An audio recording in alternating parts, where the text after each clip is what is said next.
Solve किए पहले बार, फिर 1.5 साल तक मैंने फिर इसका सारे 100 फार्मूला याद हो गया। मैंने यूट्यूब से सीखा ये 3x3।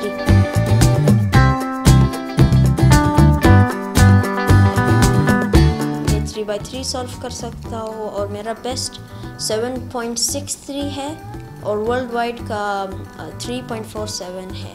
मैं कोशिश करता हूँ कि मैं 3 या 4 साल में मैं ये वर्ल्ड रिकॉर्ड को ब्रेक करूँ 3x3 के।